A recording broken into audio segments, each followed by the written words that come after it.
ici Dorine, Et Cyril, des investisseurs sereins.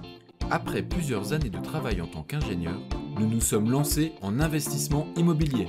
Après 5 années d'acquisition, nous étions devenus libres financièrement. Dans ce podcast, nous vous partageons les stratégies et les bonnes pratiques pour développer votre intelligence financière. Dans le but non seulement d'être plus riche sur le papier, mais avant tout pour devenir plus libre et plus heureux. Alors, ouvrez grand vos oreilles et préparez-vous à atteindre vos objectifs. Comment trouver le bon équilibre dans ses dépenses? Hello les investisseurs sereins, j'espère que vous allez bien.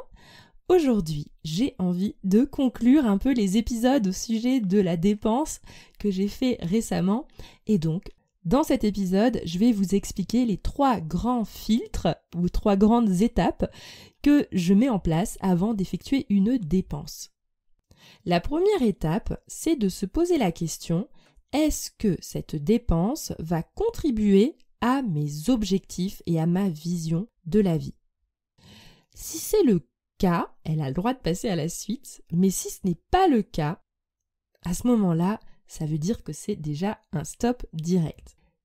D'ailleurs, si jamais vous n'avez pas défini des objectifs clairs dans votre vie, je vous invite à aller écouter l'épisode numéro 6 qui vous donne 3 techniques pour définir votre vision. Pour moi, c'est vraiment essentiel de savoir où on veut aller, sinon vous pourrez de toutes les façons pas avancer de façon efficace. Vous savez que nous, dans notre méthodologie d'investissement, on pose toujours les objectifs pour savoir en réalité quels sont vos besoins de cash flow, quelle est l'implication que vous êtes prêt à mettre dans votre investissement immobilier par rapport à ces objectifs. Donc c'est vraiment la base, il faut que vous sachiez où vous alliez. Et si vous êtes en couple, évidemment c'est quand même mieux d'avoir une vision commune pour avancer dans la même direction. Je vais terminer cette étape en illustrant par un exemple. Par exemple, si votre objectif c'est de devenir rentier dans 3 ans ou dans 5 ans, parce que vous en avez marre de votre travail, voilà, pour X raisons, vous avez décidé de vraiment avoir du cash flow et de mettre le maximum de chances de votre côté pour que vous cartonniez dans vos investissements immobiliers. Alors dans ce cas, par exemple, ce n'est pas la peine de se racheter des habits, de se racheter une nouvelle voiture. En fait, en gros, toutes les dépenses futiles, inutiles et non ultra nécessaires, il ne faut pas les faire. Il faut en effet que vous vous serriez la ceinture parce que votre objectif n'est pas là d'avoir des jolis vêtements à cet instant précis ou d'avoir une nouvelle voiture pour X raisons parce que, soi-disant, le coffre il est un peu trop petit. C'est pas bon. Donc là, il faut que vous acceptiez que votre objectif il est supérieur à vos envies de dépenser. La deuxième étape, c'est de réfléchir si cette dépense est réellement utile. Est-ce qu'on va réellement l'utiliser, la consommer, ou est-ce que ça va être une dépense qui aura trop de ressorts un peu irrationnels? Par exemple, je sais pas, imaginons on est maîtresse d'école, on adore notre métier et on a envie de se racheter un nouveau sac pour la rentrée. On s'est dit, est-ce que c'est utile? Oui, parce que moi, mon objectif, c'est d'être la meilleure maîtresse parce que je suis passionnée par mon métier, j'adore ça. Mais la deuxième partie, c'est est-ce que le fait de racheter un nouveau sac, ça va vraiment être utile? Est-ce que ça va vraiment changer votre vie? Ou est-ce qu'il n'y a pas quelque chose aussi d'irrationnel derrière, une envie? Alors attention, je ne dis pas parce qu'il y a quelque chose qui n'est pas utile que ça veut dire qu'il ne faut pas l'acheter. Peut-être que la maîtresse qui se rachète un nouveau sac à dos pour sa rentrée a cette envie de renouveau. Elle a envie de lancer cette motivation par l'achat d'un nouveau sac à dos qui lui fait terriblement plaisir. Et en fait, moi ce que je dis, c'est que c'est pas pour autant qu'il faut pas l'acheter. Ça peut être une très belle idée de se dire, ok, je me fais plaisir pour cette rentrée, ça va me flatter de retourner à l'école avec mon nouveau sac à dos de maîtresse, je l'adore, j'ai envie de me faire plaisir là-dessus. Mais ce que je veux juste vous dire, c'est ne vous mettez pas la poudre aux yeux en disant « Oui, mais j'en ai besoin parce que, en fait, mon autre sac à dos, la tirette de la petite poche sur le côté, elle marche plus. » La seule chose, en fait, que moi j'essaye de faire, c'est de me dire « Ok, je vais être honnête avec moi-même. Cette dépense, c'est parce que j'en ai envie de me faire plaisir et je m'avoue que ce n'est pas utile. » Ok, on arrête avec ces espèces de fausses excuses de dire « Non, mais c'est parce que c'est utile. » Non, c'est pas utile. Et en général, il y a beaucoup de dépenses qui sont pas vraiment utiles, hein, notamment tout ce qui est apparence.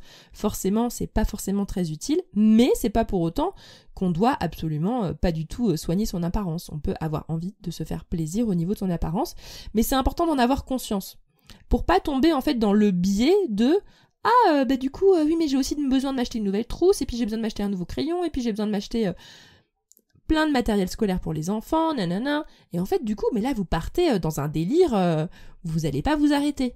Donc en fait, c'est important de se reconnecter. C'est ça, en fait, cette deuxième étape, c'est de se reconnecter à son envie profonde, voir est-ce que c'est pour nourrir quelque chose qui n'est pas assouvi, est-ce qu'on a quelque chose, en fait, au fond de nous qui espère être résolu avec cet achat, et pas juste se voiler la face en disant que c'est réellement utile, alors que ça ne l'est rarement. Pareil, nous par exemple, comme vous le savez, on dépense un peu en formation en entrepreneuriat actuellement, et même si on sait qu'on doit se former et continuer à apprendre toujours pour évoluer dans notre entreprise Les Investisseurs Sereins, en fait, on va quand même se poser la question, ok, est-ce que concrètement cette formation, je vais avoir le temps de la regarder ? Juste, sois honnête avec toi-même. Est-ce que c'est juste parce que t'aimes bien la personne, ou est-ce que t'auras réellement la motivation et l'utilité d'appliquer tous les conseils qui vont être donnés? Et en fait, ça c'est vraiment important d'avoir cette petite phase assez honnête avec soi-même. Et vous allez voir finalement que vous allez vous réconcilier avec vos dépenses et mieux gérer, je pense, les dépenses si jamais vous êtes assez connecté avec les émotions qui se cachent en fait derrière ces envies de dépenser. Et enfin, donc on a vu la première étape qui était d'avoir des objectifs clairs et de vérifier que la dépense, elle était dans ses objectifs. La deuxième étape, c'était de vérifier avec une introspection l'utilité réelle de la dépense et d'assumer si jamais l'utilité n'était pas vraiment concrète, mais plutôt pour aussi se faire plaisir et se sentir mieux, pour X raisons, peu importe, mais d'être honnête avec soi-même. Et la troisième étape que je veux vous partager, c'est que une dépense importante n'est jamais urgente. Donc, prenez le temps de réfléchir avant de prendre votre décision. Nous, avec Cyril, on aime bien, quand on n'est pas forcément d'accord sur une dépense, se laisser le temps, et même quand on est d'accord sur une dépense, se dire ok, on laisse passer la nuit et on en rediscute demain, pour éviter les dépenses dans l'impulsion. Parce que notamment, en effet, l'ego, il est malin, si jamais il a envie de se faire plaisir, il va se dire, je le sais, si jamais je repousse ma dépense, je la ferai pas, donc je vais essayer de te trouver des fausses excuses pour la faire tout de suite, et du coup, en fait, ça pousse à la dépense, alors qu'en réalité, on sait que si jamais on réfléchissait posément, ça augmenterait les chances de faire un achat intelligent. Voilà pour aujourd'hui, j'espère que ça vous parle. Je récapitule rapidement les 3 grandes étapes pour trouver l'équilibre dans ces dépenses. La première étape, c'est d'avoir des objectifs clairs pour savoir si cette dépense contribue vers les objectifs qu'on s'est fixés ou est-ce qu'elle n'a absolument rien à voir. La deuxième étape, c'est de faire une introspection pour vérifier si cette dépense est réellement utile, pertinente, et de connecter avec les émotions qui se cachent derrière cette dépense. Et la troisième et dernière étape, c'est de se laisser un peu de temps parce qu'une dépense importante est rarement urgente. Donc laissez passer une nuit, voire plusieurs nuits si jamais vous en avez besoin avant de prendre une décision. Voilà pour aujourd'hui, je suis certaine que parmi vous, il y en a qui sont déjà très très forts en gestion de budget, mais peut-être que ça peut vous aider en tout cas à enrichir votre réflexion autour de tout ça. Vous savez tout maintenant au sujet de la gestion de budget façon investisseur serein. J'espère que cette série de quelques épisodes sur le budget vous a plu et je vous souhaite à tous une excellente journée. À bientôt!